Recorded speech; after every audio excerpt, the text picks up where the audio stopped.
ففروا الی اللہ انی لکم منہ نذیر مبین، میں کھلا ڈرانے والا ہوں، اور جس نے ڈرانے والے کی بات مان لی اللہ کا وعدہ ہے کہ وہ کامیاب ہو گیا۔ نبی اکرم صلی اللہ علیہ وسلم نے خود مثال دی ہے۔ ایک حدیث جو پچھلے جمعے میں شروع کی تھی، میں انشاءاللہ وقت ہو گیا، میں اگلے جمعے میں اس کو مکمل کروں گا بشرط زندگی، بشرط توفیق الہی، لیکن میں ایک حدیث کی طرف اشارہ کرنا چاہوں گا۔ بخاری شریف کی حدیث ہے، نبی کریم صلی اللہ علیہ وسلم نے خود فرمایا، اس میں آپ نے فرمایا انا النذیر العریان، میں کھلا ننگا دھڑنگا واضح طور پر ڈرانے والا ہوں۔ اور اس سے پہلے آپ نے مثال دی، ان مثلی، میری مثال، نبی کریم صلی اللہ علیہ وسلم میری مثال اس دنیا میں ایسے ہے کمثل رجل، جیسے کوئی آدمی آیا فاتا قوما، جو کسی قوم کے پاس آ گیا اور اس نے آ کے کہا، نبی کریم صلی اللہ علیہ وسلم اپنی مثال بیان فرما رہے ہیں، بخاری شریف کی حدیث، آپ نے فرمایا اس کی مثال ایسے ہے جیسے کوئی آدمی کسی قوم میں آیا اور آ کے اس قوم کو کہا کہ انی رأیت الجیش بعینی، میں نے ایک لشکر دیکھا ہے اپنی ان دونوں آنکھوں سے، اور وہ تمہارے اوپر حملہ آور ہونے والا ہے، اور فإنی نذیر العریان، فأنا النذیر العریان، میں کھلم کھلا واضح طور پر تمہیں ڈرا رہا ہوں، بچ جاؤ، فنجا فنجا، بچ جاؤ بچ جاؤ۔ نبی کریم صلی اللہ علیہ وسلم فرما رہے ہیں میری مثال ایسی ہے جیسے کسی قوم میں کوئی آدمی آیا اور اس نے آ کے، ان قوم سوئی ہوئی ہے، قوم مزے سے گرم بستروں میں پڑی ہے، دسمبر کا مہینہ ہے، رضائیاں لی ہوئی ہیں، مزے سے سوئے ہوئے ہیں، کوئی اٹھتا نہیں ہے، اور نبی کریم صلی اللہ علیہ وسلم فرماتے ہیں میری مثال ایسی ہے کہ میں ڈرا رہا ہوں کہ بچ جاؤ بچ جاؤ، فنجا فنجا، بچ جاؤ بچ جاؤ۔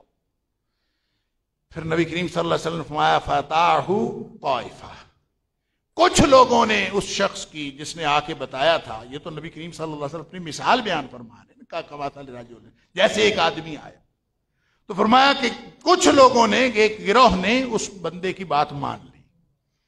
جب بات مان لی فادلجو، تو وہ صبح صبح فجر ہونے سے پہلے وہ چل پڑے کہ اگر لشکر حملہ آور ہونے والا ہے تو ہم یہاں سے نکل جائیں۔ فانطلقوا الی مہلہم، علی مہلہم، تو وہ آہستہ آہستہ نکل گئے اور آہستہ آہستہ دور بستی سے نکل گئے۔ فرمایا فنجوا، نبی کریم صلی اللہ علیہ وسلم فرمایا وہ تو نجات پا گئے، لیکن دوسرا گروہ فکذبت طائفہ، دوسرے گروہ نے اس شخص کی بات ہی نہیں مانی،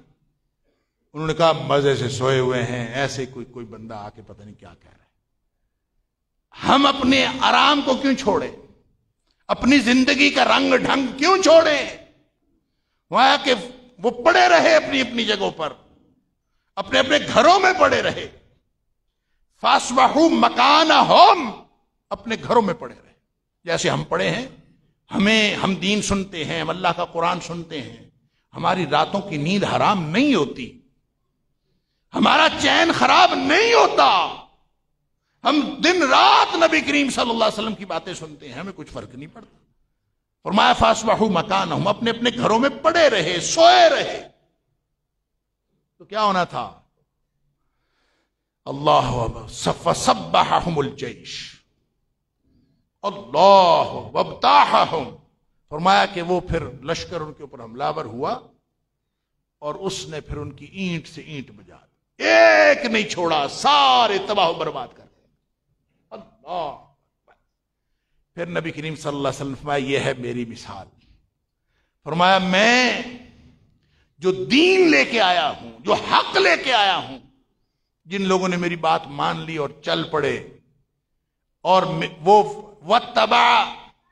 ما جئت بہ، جو میں لے کے آیا ہوں، جو دین میں لے کے آیا ہوں، اس کے پیچھے چل پڑے، فرمایا وہ بچ گئے، اور جنہوں نے اس کو لفٹ ہی نہیں کرائی وہ کہتے ہیں کوئی مسئلہ نہیں ہے، عصانی ومن عصانی، جنہوں نے میری بات ہی نہیں مانی میری نافرمانی کی، اور وہ ایسے ہے وہ کذب ما جئت بہ من الحق، جو میں لے کے آیا تھا حق اس کو انہوں نے جھٹلا دیا. تو فرمایا کہ یہ ایک طرف تباہی و بربادی ہے اور ایک طرف کامیابی ہے. تو اللہ کا قرآن کہتا ہے فَفِرُّوا إِلَى اللَّهِ إِنِّي لَكُم مِّنْهُ نَذِيرٌ مُّبِينٌ. اگر بچنا ہے اس خطرے سے تو اب نکل پڑو، اب سستی کا موقع نہیں ہے، اب غلطی کی کوئی گنجائش نہیں ہے. فَفِرُّوا إِلَى اللَّهِ إِنِّي لَكُم مِّنْهُ نَذِيرٌ مُّبِينٌ. میں اللہ کی طرف سے واضح طور پر ڈرانے والا ہوں اور میں نے ڈرا دیا ہے. اور اب تم اگر خطرے کو نہیں ابھی بھی پہچانتے اور ابھی بھی اس خطرے سے بچ کر اللہ کی طرف نہیں نکلتے تو پھر اس کا مطلب یہ ہے کہ تم نے تباہی کو قبول کر لیا ہے. اللہ تعالیٰ مجھے اور آپ کو، ہم سب کو اللہ تعالیٰ کا بننے کی توفیق عطا فرمائے اور اللہ کے احکام پر چلنے کی توفیق عطا فرمائے، نبی اکرم صلی اللہ علیہ وسلم کی پیروی کی توفیق عطا فرمائے. وآخر دعوانا الحمدللہ رب